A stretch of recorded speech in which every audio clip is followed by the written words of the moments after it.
ഈ വർഷം മുഴുവൻ ശൈത്താന്റെ ഷറിൽ നിന്ന് കാവൽ ലഭിക്കാൻ താഴെ പറയുന്ന ദിക്കർ മുഹറം ആദ്യത്തെ 10 ദിവസം 3 തവണ ചെല്ലുക.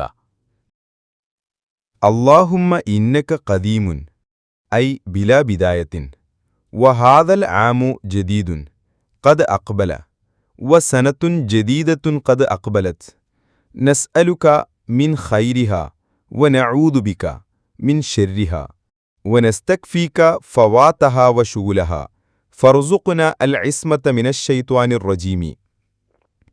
اللهم إنك سلطت علينا عدوا بصيرا بعيوبنا ومطلعا على عوراتنا من بين أيدينا ومن خلفنا وعن أيماننا وعن شمائلنا يرانا هو وقبيله من حيث لا نراهم. اللهم أيسه منا كما أيسته من رحمتك وقنته منا كما قنته من عفوك وباعد بيننا وبينه كما حلت بينه وبين مغفرتك إنك قادر على ذلك وأنت الفعال لما تريد. وصلى الله تعالى على سيدنا محمد وعلى آله وصحبه وسلم.